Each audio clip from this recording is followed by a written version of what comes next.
First of all, on the issue of critical race theory, et cetera, I'll obviously have to get much smarter on whatever the theory is.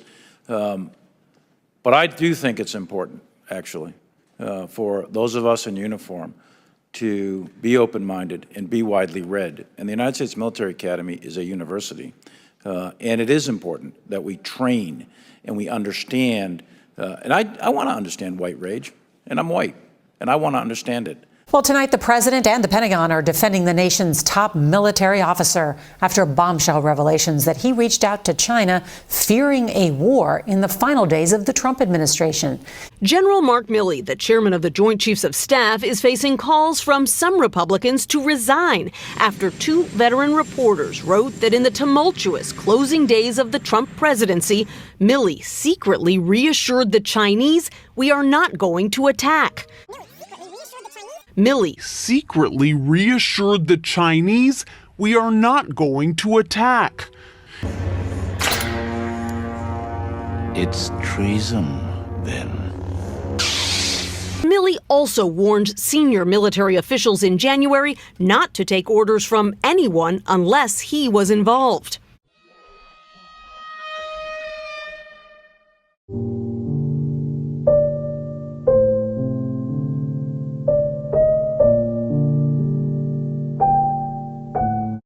And we are seeing things change across Washington this afternoon. And here's one of them. You may have seen this portrait of General Mark Milley. It was unveiled just a few weeks ago in the Pentagon. And notably, there is that now what we're showing you is where that portrait has been taken down from the Pentagon.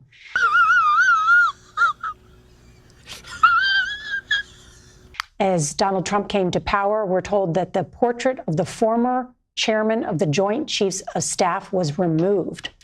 Highly unusual for a man who served 40 years in the U.S. military. But General Milley got on the wrong side of Donald Trump, and as a result, President Biden issued a pardon for Milley today to warn against any future protection. And Margaret, I know you've spoken with the general. I've interviewed him for 60 Minutes and spoken with him recently as well. He was very worried about his own personal safety and worried about retribution. Bye-bye. Bye. Bye-bye.